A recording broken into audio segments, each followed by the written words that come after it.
The warning lights flashed red across the communication deck of New Geneva Station. Admiral Kate Morrison ran toward the main control room as alarms echoed through the metal hallways. Her boots made sharp sounds on the floor as she moved past other officers who were rushing to their stations. "What do we have?" Morrison asked as she entered the room. The large screen showed star maps with blinking dots that meant trouble.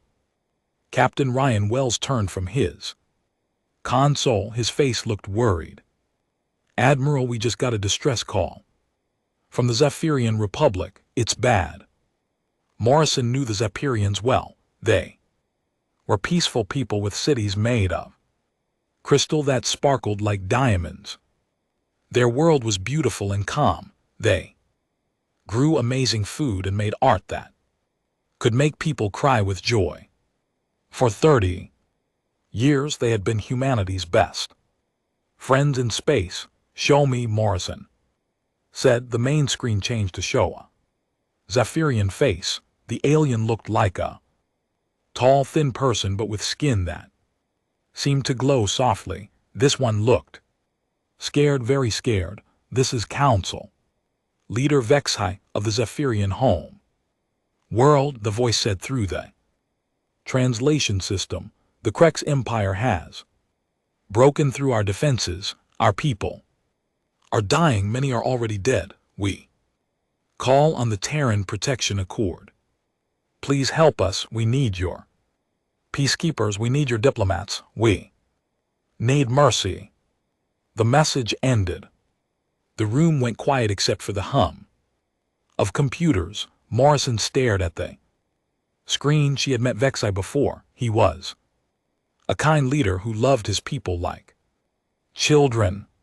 To see him so afraid made her angry. "How bad is it?" she asked. Wells pulled up more information on the screen. Red dots showed enemy ships. There were many of them. They formed a circle around the Zephyrian world like a net closing on a fish. "The Krex Empire started their attack 3 days ago," Wells explained. "They have over 200 ships. Zephyrians have maybe 20 small defense boats. It's not even close to a fair fight." Morrison knew about the Krex Empire. They were not nice people. The Krex looked like huge lizards that walked on 2 legs. They had sharp teeth and claws, but the worst part was not how they looked, it was how they acted. The Krex loved war. They thought fighting and killing made them strong. They would attack a planet and kill everyone who lived there. Then they would take everything valuable and move on to the next world. They had done this to 12 planets already. "What kind of weapons do they have?" Morrison asked. "Plasma cannons that can melt metal like butter." Wells said. "Their soldiers have robot parts in their bodies that make them stronger and faster. They also have some kind of fear weapon that makes people too scared to fight." Morrison walked to the big window that looked out at space. Earth was far away, but she could see its blue light in the distance. She thought about all the good times humans had shared with the Zephyrians, trade deals that helped both peoples, cultural exchanges where humans learned Zephyrian music and Zephyrians learned human cooking, marriages between the two species that created beautiful families. "The Zephyrians are asking for peacekeepers," Wells said. "Standard humanitarian response. We send in the diplomatic corps with a small security detail. Try to negotiate, set up safe zones for civilians." Morrison shook her head. She had read the reports about what the Krex did to peaceful negotiators. They would listen to the talks while their armies kept killing. Then when the diplomats left, they would finish destroying everything. "Sir," Lieutenant Hayes called from the communication station, "we're getting More reports from Zapirian space. Cracks are targeting hospitals and schools. They're not trying to win territory. They want to kill everyone. Morrison felt something cold and hard grow in her chest. She had been in the military for 25 years. She had seen wars and battles, but she had never seen anything as cruel as what the cracks were doing. The Zapirians could not fight back. Their whole culture was built around peace and art. They had defense ships, but they were meant to stop pirates and small threats, not a full invasion by one of the most violent species in the galaxy. Admiral Wells said carefully, "What are your orders? Do we send the peace negotiation team?" Morrison looked at the red dots on the screen. Each dot was a Krieg ship full of soldiers who wanted to kill innocent people. The Zephyrians had asked for mercy. They believed humans would come and save them with kind words and gentle actions, but Morrison knew something the Zapirians did not know. Humans were not just peaceful traders and explorers. That was the face humanity showed to the galaxy because it made everyone more comfortable. Behind that face was something else, something darker. "Lieutenant Hayes," Morrison said, her voice getting harder, "open a secure channel to Earth Command. Use authorization." Morrison 77 Alpha. Hayes's fingers moved over her controls. "Channel open, Admiral." The Zapirians asked for mercy, Morrison said, still looking at the enemy ships on the screen. "They want us to send diplomats and peacekeepers. They think we can stop this with negotiations." Wells nodded. "That's the standard response protocol for this type of situation." Morrison turned around to face her staff. Her expression made several officers step back without thinking about it. "The Krex Empire doesn't understand mercy," she said. "They understand only one language, the language of fear and pain. They respect only strength that is greater than their own." She walked back to the communication station. Her hand moved toward the transmission controls, but stopped. "Admiral," Wells said quietly, "what are you thinking of doing?" Morrison had never used her special authorization codes before. Most officers went their whole careers without using them. These codes were for extreme situations, situations where normal rules did not work anymore. "Zephyrians are our friends," she said. "They have been good to humanity. They trust us to protect them, but we cannot protect them with diplomats and peacekeepers." She pressed the transmission key. "This is Admiral Kate Morrison, New Geneva Station," she said into the communicator. "I am requesting immediate deployment of the 13th Special Operations Division. Authorization." Morrison 77 Alpha priority level red. Black. Wells looked shocked. "Admiral, the 13th is. I know what they are." Morrison said quietly, "Tell Commander Jake Phillips to wake up his people. Tell him the Zephyrians asked for mercy." She paused and looked at the screen, showing the enemy ships. "Tell him that the monsters are needed." The communication room went very quiet. Everyone knew about the 13th Special Operations Division, but nobody talked about them. They were the people humanity kept locked away in the dark corners of military bases, the ones who were too dangerous to let loose except in the worst situations. "Sir," Hayes said in a small voice.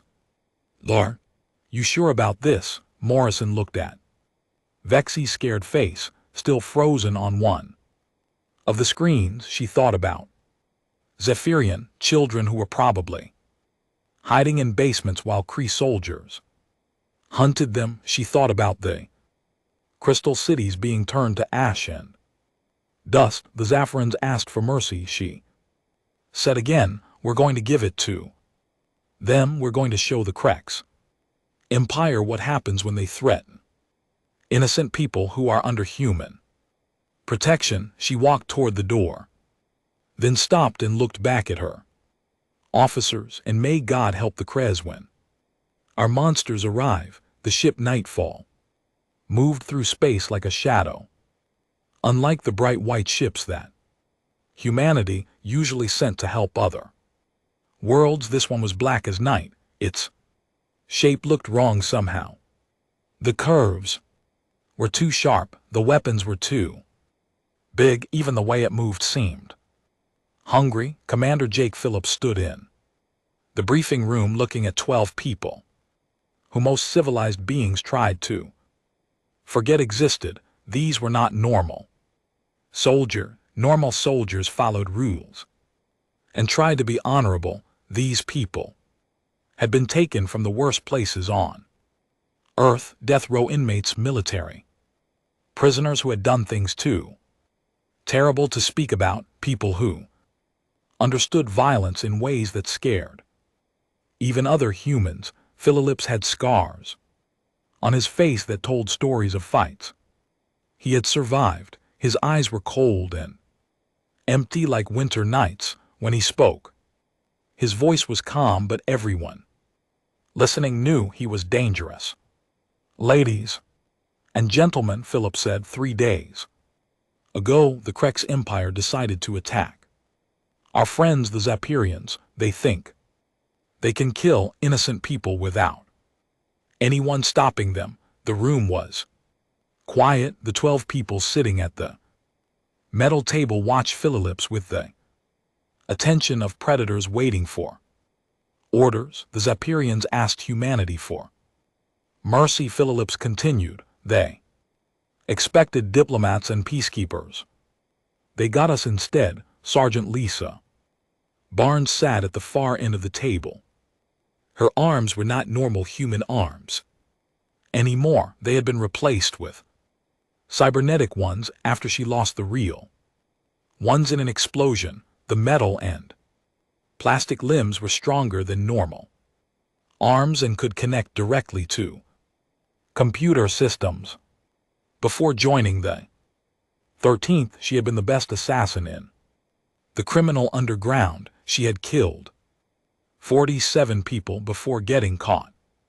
What do we know about Craig's military doctrine? Barnes asked. Her voice was smooth and professional, like she was asking about the weather. Phillips activated the hologram projector in the center of the table. Images of Craig soldiers appeared in the air. They looked like giant lizards wearing high-tech armor. Their teeth were sharp like knives. Their claws could cut through metal. The Kreks believe they are the perfect predators, Phillips explained. Their entire culture is based on hunting and killing. They think no other species can match their violence. Corporal Danny Rodriguez laughed, but it was not a happy sound. Rodriguez was an expert with explosives. He could make bombs out of almost anything. Before his arrest, he had blown up 17 buildings and killed over 200 people. The military had offered him a choice: join the 13th or face execution. Sounds like they never met humans before, Rodriguez said, his fingers playing with a small device that looked like it might explode at any moment. Dr. Helen Cross sat quietly in the corner. She did not look dangerous like the other. She was small and wore glasses. But Cross was perhaps the most frightening person in the room. She was a specialist in psychological warfare. She knew how to break people's minds. Without touching their bodies, she could make enemies go insane just by talking to them in the right way. I've been studying correct psychology, Cross said, pulling up files on her tablet.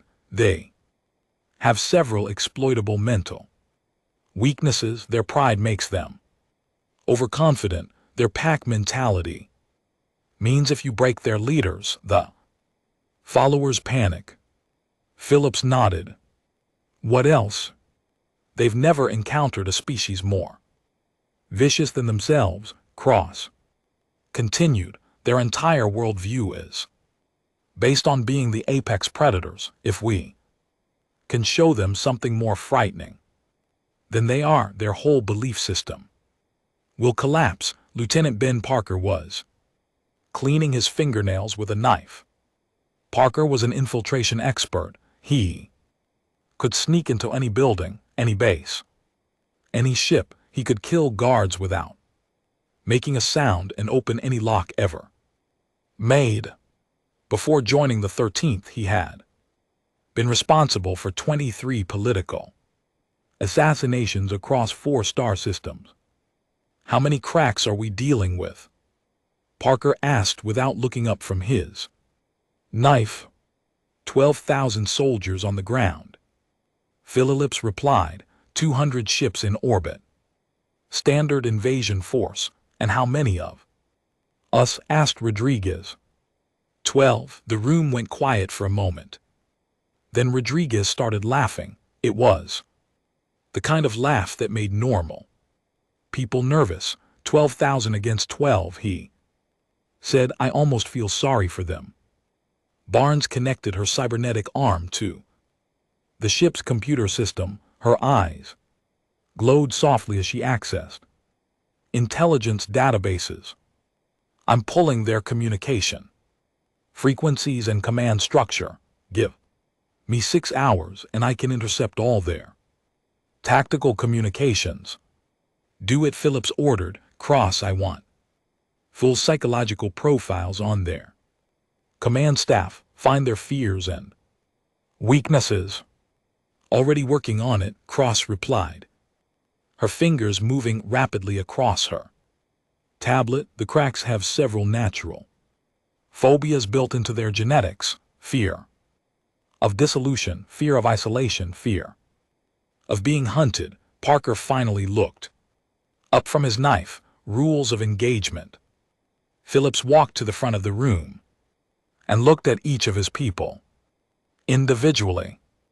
These were not good people by normal standards. They had done terrible things. They would do terrible things again, but they were his monsters and he knew how to aim them. The Krex Empire wants to play God with civilian populations. Phillips said they think they can kill innocent beings without consequences. We are going to teach them that they are wrong. He pressed a button and the hologram changed to show the Zephyrian home world. Beautiful crystal cities were burning. Peaceful beings were running for their lives while cross soldiers hunted them. These people asked humanity for mercy. Phillips continued, we are going to give them mercy by removing the threat to their existence. So no rules? Rodriguez asked, his smile getting wider. There are always rules. Phillips replied, rule number 1, the mission comes first. Rule number 2, no unnecessary casualties among friendlies. Rule number 3, make them afraid. Barnes finished her connection to the computer. I have their entire communication network mapped. I can listen to everything they say and even inject false information. Cross pulled up psychological data on the main screen. Their General Morek has a pathological fear of being considered weak by his subordinates. If we can make him look incompetent, his own officers might turn on him. Parker sheathed his knife and stood up. When do we start? Phillips looked at the tactical display showing Kree's positions around the Zephyrian world. Red dots indicated enemy forces preparing to assault the last remaining population centers. We start now, he said. The cracks think they understand War, they think they know what it means. To be predators, they are about to learn that humanity has been perfecting the art of violence since we lived in caves. He turned to address the whole team. The Zephyrians see us as explorers and diplomats. The galaxy thinks humanity is civilized and peaceful. They have no idea what we keep locked away in the dark corners of our military. Barnes stood up, her cybernetic arms humming with power. Rodriguez gathered his explosive devices, cross-loaded her psychological warfare programs. Parker checked his infiltration gear. Remember, Philip said, as they prepared to leave the briefing room, we are not here to conquer territory or win a conventional battle. We are here to teach the Cracks Empire that some species should never be threatened. As the team dispersed to prepare their equipment, Philips remained alone in the briefing room. He looked at the image of burning Zaffiran cities on the screen. The Bezirians had asked for mercy, they would get it. But the Cracks Empire was about to learn that human mercy sometimes wore the face of monsters. In 6 hours they would reach Zephyrian space. The hunt would begin, and the Cracks had no idea what was coming for them. The first Cracks patrol to disappear was squad leader Tackmore and his 5 soldiers. They had been checking the outer mining stations on the edge of Zephyrian space. Their job was simple: make sure no Zaffiran survivors were hiding in the abandoned buildings. When Tackmore failed to report, and after 6 hours, General Morek sent another patrol to find them, what they discovered made even hardened Cracks warriors step back in fear. The soldiers' armor was arranged in a perfect circle around their abandoned campsite. Each suit of armor stood upright as if invisible beings were wearing them. But there were no bodies inside, no blood, no signs of violence. The Cracks soldiers had simply vanished. In the center of the circle, someone had arranged rocks to spell out words in the Krez language. We are watching you. Private Zahai, the youngest soldier in the search patrol, pointed at the empty armor with a shaking claw. Where are they? What happened to the bodies? Sergeant Vorgek, a veteran of 12 battles, had no answer. In 30 years of military service, he had never seen anything like this. Report to base command, he ordered. Tell them we have a situation 50 km away. Lieutenant Ben Parker crouched in an abandoned factory building. He watched through high-tech binoculars as the CRE search team examined the scene he had created. The empty armor suits had been his idea. Simple but effective psychological warfare. The actual Kree soldiers were unconscious and tied up in a storage room beneath the factory. Parker had used sleep gas to knock them out without killing them. They would wake up in a few days with no memory of what had happened, but their disappearance would spread fear through the Cracks ranks. Phase 1 complete. Parker whispered into his communication device, the fish are taking the bait. Back at Craig's base command, General Marek stared at the reports coming in from his patrols. 3 more squads had gone missing in the past 12 hours. Each disappearance was stranger than the last. Squad 7 had been found sitting in their vehicles, completely unharmed, but staring straight ahead with blank expressions. They could not remember anything from the past day. When medical officers examined them, they found no injuries and no signs of mind control technology. Squad 12 had abandoned their equipment and walked into the wilderness. Search teams found them 3 hours later, hiding in caves like frightened animals when questioned. They claimed invisible demons were hunting them. They refused to return to active duty. Most disturbing was Squad 3. They had been found at their checkpoint, but they were all facing the wrong direction. Instead of watching for enemies, they had turned their backs to the wilderness and were staring at their own base. When officers asked why, the soldiers said they felt safer watching their fellow Craigs than looking into the darkness outside. What kind of weapon does this? Marek demanded of his intelligence officers. Captain Relac, his chief of intelligence, studied the reports with growing confusion.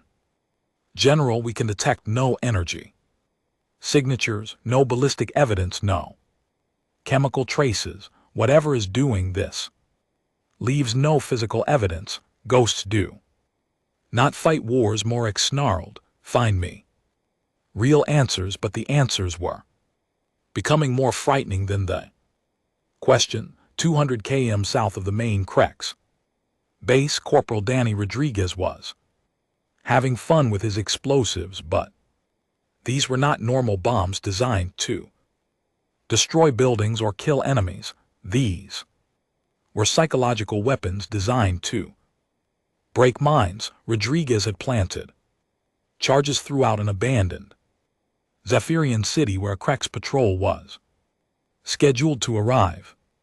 The bombs were programmed to explode in very specific patterns. First a small blast in Building A, then 2 seconds later, blast in Building B, then Building C, then D, then back to A. The explosions were not powerful enough to hurt anyone, but they created sounds that echoed through the empty streets in ways that made listeners feel like they were being surrounded by invisible attackers. When the Cracks patrol entered the city, the symphony of explosions began. The soldiers found themselves spinning in circles trying to locate enemies that were not there. The echoing sounds made it impossible to tell where the blasts were coming from. Contact front, shouted Sergeant Mector. No contact left, yelled another soldier. Behind us, they're behind us, screamed third. The patrol fired their weapons at empty buildings and shadows. They wasted ammunition shooting at their own echoes. After an hour of this, their nerves were completely destroyed. They retreated to base, claiming they had fought a huge battle against invisible enemies. Rodriguez watched from a safe distance and smiled. He had used maybe $50 worth of explosives to turn elite Kree soldiers into terrified children. Psychological warfare is beautiful, he said into his communicator. It's like art, but with more explosions. The most insidious work was being done by Dr. Helen Cross. She had hacked into the Kremik networks and was broadcasting special signal that human scientists had discovered could affect Craig's brain chemistry. The signals were hidden inside normal radio transmissions. 2. Craig's communication officers.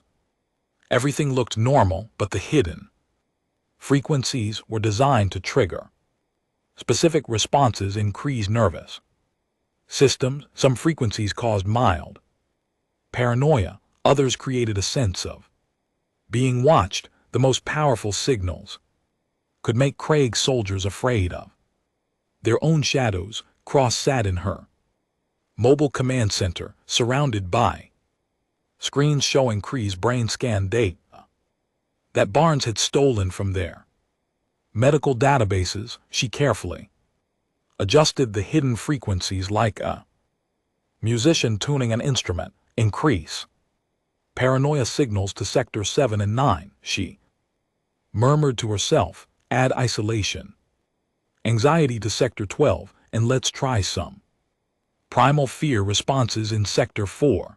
The Effects were immediate and devastating. Craig's soldiers began reporting strain. Feelings of dread they became. Suspicious of their fellow soldiers.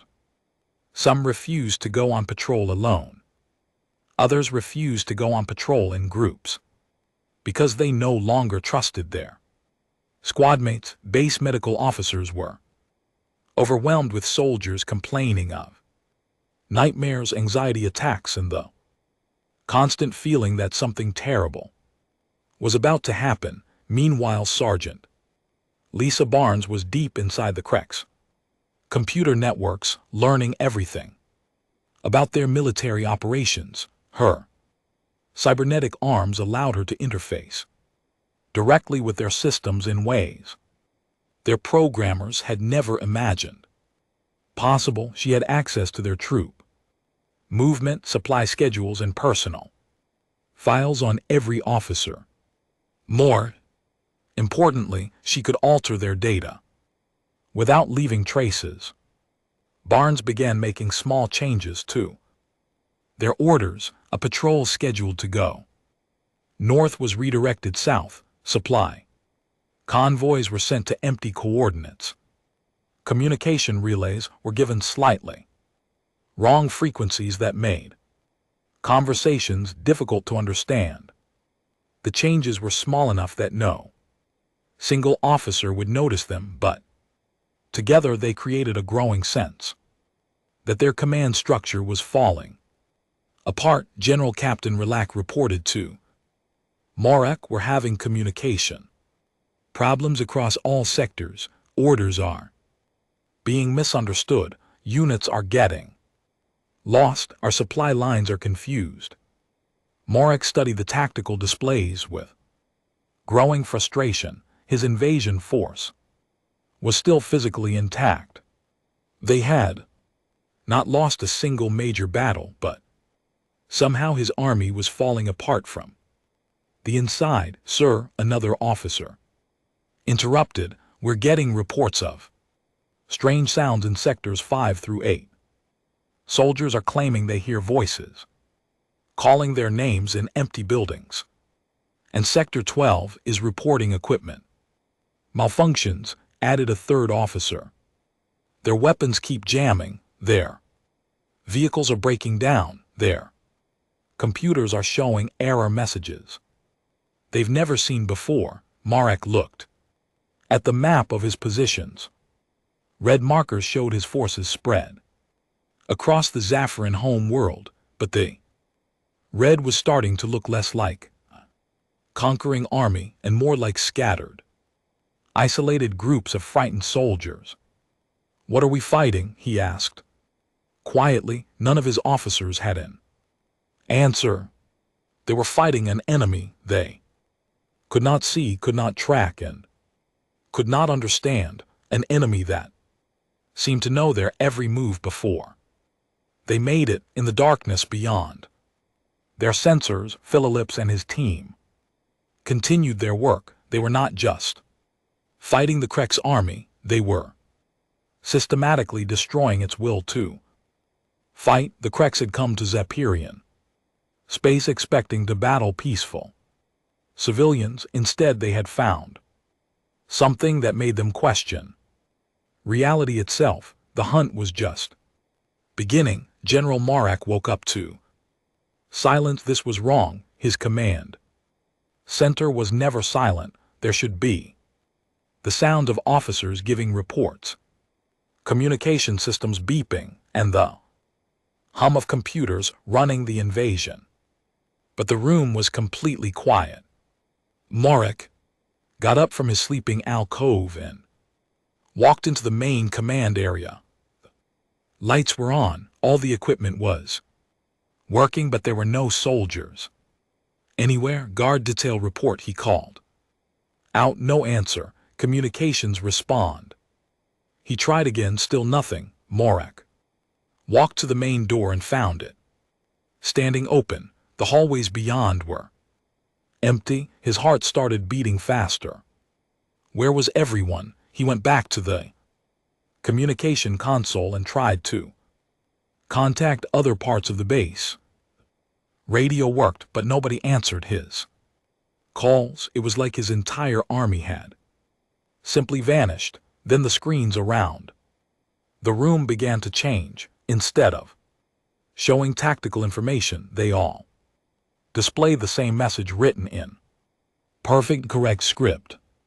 General Morak, please remain where you are. Someone wants to meet you. Morak grabbed his weapon and spun around looking for threats. The command center had no hiding places. It was just one large room with computers and screens, but somehow he felt like he was being watched by invisible eyes. Show yourself, coward, he shouted at the empty air. A voice answered from the shadows near the back wall. As you wish. Commander Jake Phillips stepped out of what had seemed like solid darkness. His appearance made Morak step backward without thinking. Phillips wore armor that seemed designed to look frightening. It had sharp angles that caught the light in strange ways. His helmet made his voice sound like grinding metal.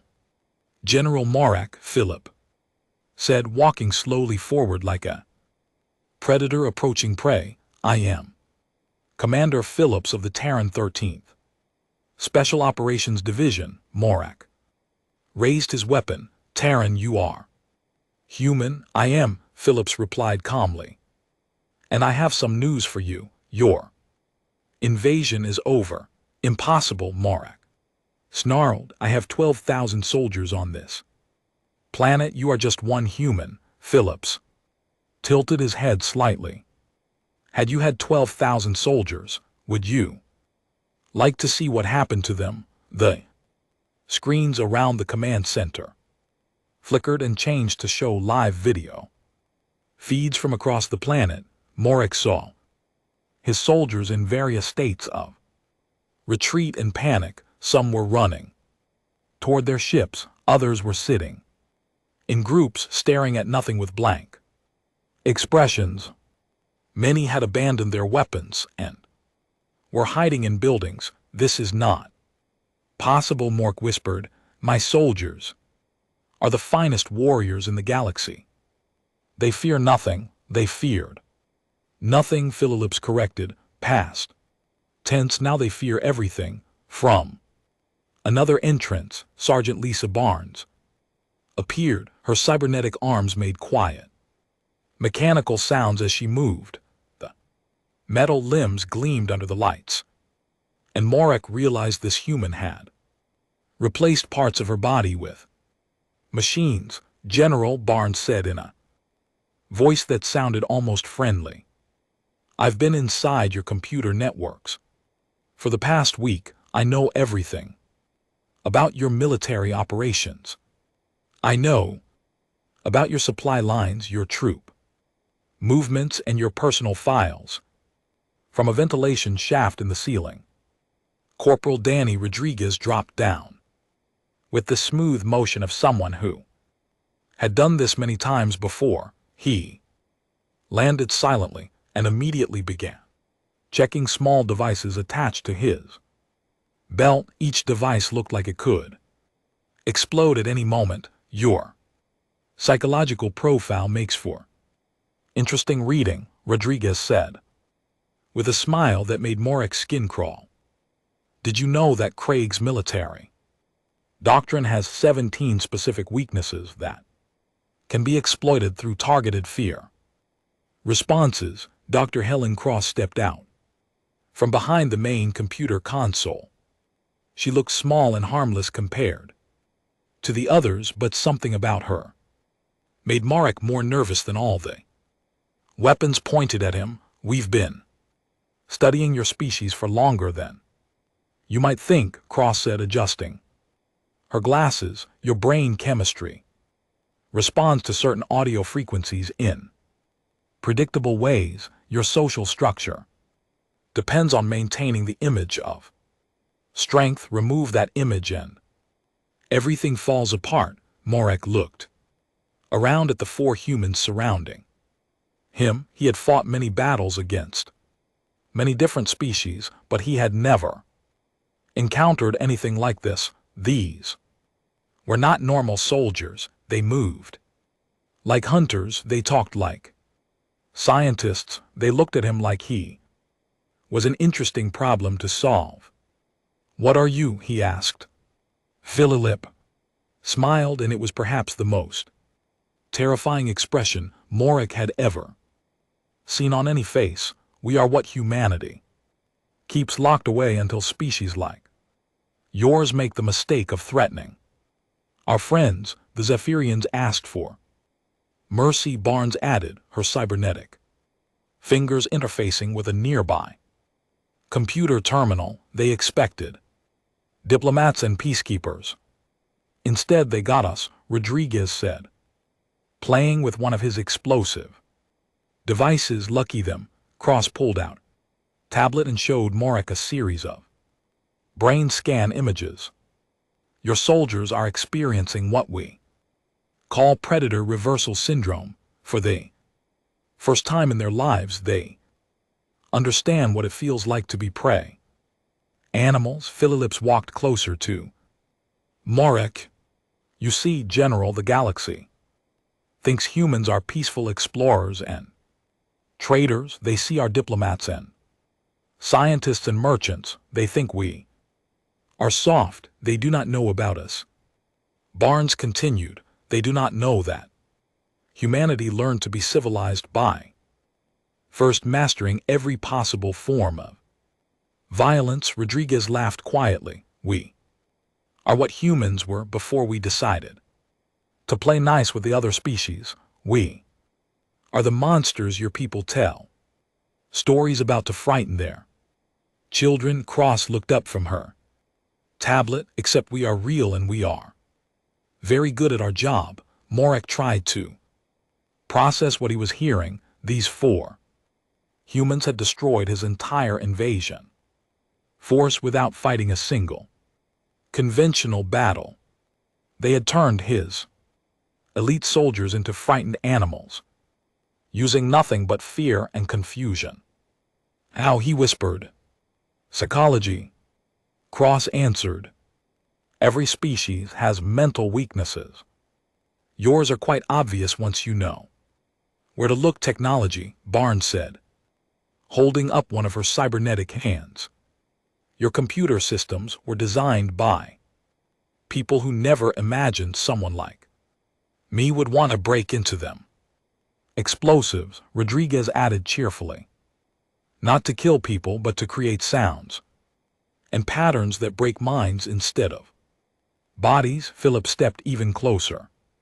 Morik could see his reflection in the dark visor of the human's helmet. "But mostly, General, we used something your people do not understand. We used restraint. Restraint. We could have killed all 12,000 of your soldiers in the first hour." Phillips explained. "We could have turned this planet into a graveyard, but the Zephyrians asked for mercy, so we gave them mercy by showing you something worse than death." Barnes pulled up new data on the screens. "Your soldiers will live, but they will never be the same. Many of them will never be able to fight again. The fear we put in their minds will stay with them forever." Rodriguez nodded. "It's more effective than killing them. Dead soldiers become martyrs. Terrified soldiers become cautionary tales." Cross made some notes on her tablet. "Your military will have to completely rewrite their doctrine based on what happened here. The Grex Empire will spend years trying to understand how 4 humans defeated 12,000 of their finest warriors." Philip stopped just arm's length away from Morik. "But you will not be writing those reports, General." Morik felt his weapon shaking in his grip. "Are you going to kill me?" "No," Phillips replied. "We are going to let you go. You will return to your ships. You will take your broken soldiers and leave Zephyr in space, and You will tell your empire what you learned here. What did I learn? Marek asked, though he was afraid to hear the answer. Philips leaned forward slightly. You learned that humanity keeps monsters in reserve for exactly this situation. You learned that there are worse things than dying in battle, and you learned that some species should never be threatened. The four humans began moving toward the exits, leaving Marek alone in the command center. General Phillips called back before disappearing into the shadows. The Zephyrians asked for mercy. We delivered it. Your people are alive because we chose to let them live. Remember that. As the humans vanished like ghosts, Marek sank into his command chair. Outside, he could hear the sounds of his soldiers finally returning to base, but their voices were different now, quiet. Afraid he had come to conquer a peaceful world. Instead, he had learned that peace sometimes required monsters. To protect it, the evacuation of cracks forces from Zephyrian space happened faster than anyone had expected. What should have taken weeks of careful military withdrawal was completed in less than 8 hours. General Morak's retreat order had been simple and clear. Leave everything, run. Craig's soldiers abandoned millions of dollars worth of military equipment. Plasma cannons that could melt through starship halls were left sitting in empty fields. Advanced communication systems were forgotten and abandoned. Outposts, even personal weapons, were thrown aside as soldiers rushed toward their transport ships. The retreat was so panicked that 3 CRE's vessels crashed into each other while trying to escape orbit at the same time. The pilots were so eager to leave that they forgot basic flight safety rules. Commander Jake Phillips stood on a hilltop overlooking the main Krex landing zone, watching the last enemy ships disappear into hyperspace. His team had regrouped at this position to observe the final stages of the withdrawal. Well, that was easy, said Corporal Danny Rodriguez, packing his unused explosives into storage containers. I brought enough bombs to level a city and never had to blow anything up. Sergeant Lisa Barnes was disconnecting her cybernetic arms from a portable computer terminal. I'm downloading their abandoned database files, she said. Lots of useful intelligence about Kree's military capabilities and future planning. Dr. Helen Cross was reviewing psychological data on her tablet. The fear responses we implanted should last for years, she reported. Most of these soldiers will never be able to function in combat situations again. Phillips nodded as he watched the last Craig ship vanish into the stars. Mission accomplished. Time to go home.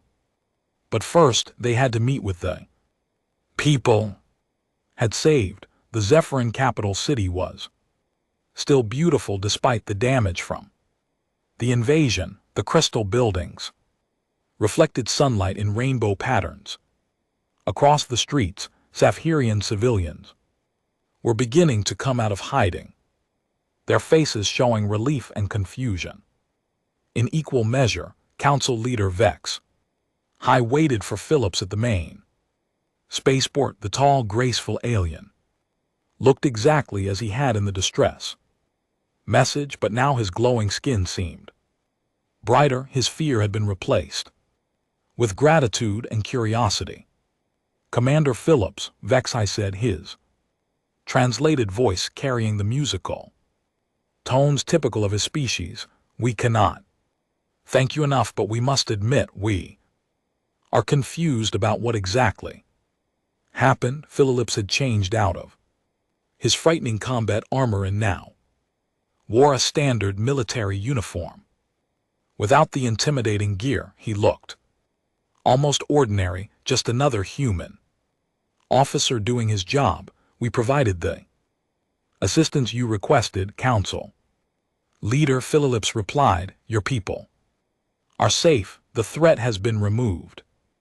Yes, but Vexy paused, trying to find the right words. We expected diplomats and peacekeepers. We thought there would be negotiations in safe zones and humanitarian aid. Instead, the Krek's army simply left. Rodriguez, who was nearby, loading equipment onto their transport ship, called over with a grin. Turns out they had somewhere else they needed to be really urgently. Vexi looked at the human soldiers with growing puzzlement. The reports we are receiving from our observers are very strange, Craig. Soldiers were seen running away from empty buildings. Others were found sitting in their vehicles, staring at nothing. Some abandoned their weapons and hid in caves. Post-combat stress, Barnes said simply, not looking up from her equipment check. It happens sometimes after difficult battles, but our sensors detected no major battles. Vexy continued, no large explosions, no massive energy weapon discharges. How did you defeat 12,000 enemy soldiers? Cross looked up from her data analysis. We convinced them that leaving was in their best interest. The confusion in Vexy's expression was obvious, even across species barriers. I do not understand. How do you convince an invasion army to simply go away? Phillips exchanged glances with his team members. How could they explain psychological warfare to a species that had never known real violence? How could they describe fear as a weapon to beings who lived in peace and harmony? Council leader, Phillips said carefully, sometimes the threat of violence is more effective than violence itself. We showed the Krek's empire that attacking your people would cost them more than they were willing to pay. But what did you show them? Vex high pressed. What convinced them to abandon a successful invasion? Barnes finished packing her cybernetic interface equipment. We showed them what happens when they threaten species under human protection. We gave them a glimpse of humanity's other face. Rodriguez added, securing his explosive devices in their transport containers. The face we usually keep hidden, Cross said, closing her psychological warfare files. Vexi still looked confused, but something in the human's expressions made him stop asking questions. There were some things he realized that his peaceful people were better off not understanding. Will they come back? He asked instead. Philip shook his head. No, the Krek's empire has reclassified humanity as a Tier 1 existential threat in their military databases. They have issued orders forbidding any aggressive action against human allied species. They are also rewriting their entire military doctrine. Barnes added, this defeat will change how they think about warfare for generations.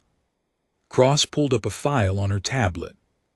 Krek's High Command is implementing new protocols specifically designed to avoid provoking human military response. They are calling it the Zapirian Directive. So other peaceful species will be safer? Vexy asked hopefully. Much safer, Phillips confirmed. Word of what happened here will spread throughout the galaxy. Other aggressive species will think twice before attacking planets under human protection. As they prepared to board their transport ship, Vexi had one final question. Commander Phillips, may I ask what kind of soldiers you really are? You do not seem like the diplomats and peacekeepers we expected. Philips paused at the entrance to his ship. He looked back at the Zapirian leader with an expression that was both kind and somehow frightening. We are the people humanity sends when diplomacy and peacekeeping are not enough, he said.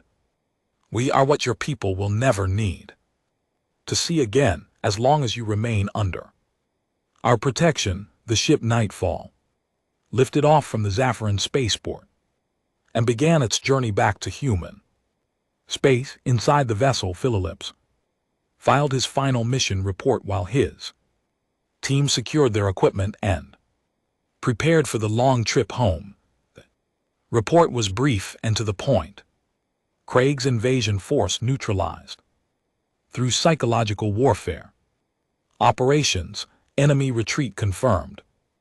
0 friendly casualties, 0 enemy fatalities, mission parameters achieved within acceptable limits, but there was one final line that would be filed in classified databases where only a few high-ranking officials would ever read it. Monster successfully deployed and returned to containment. Mercy delivered.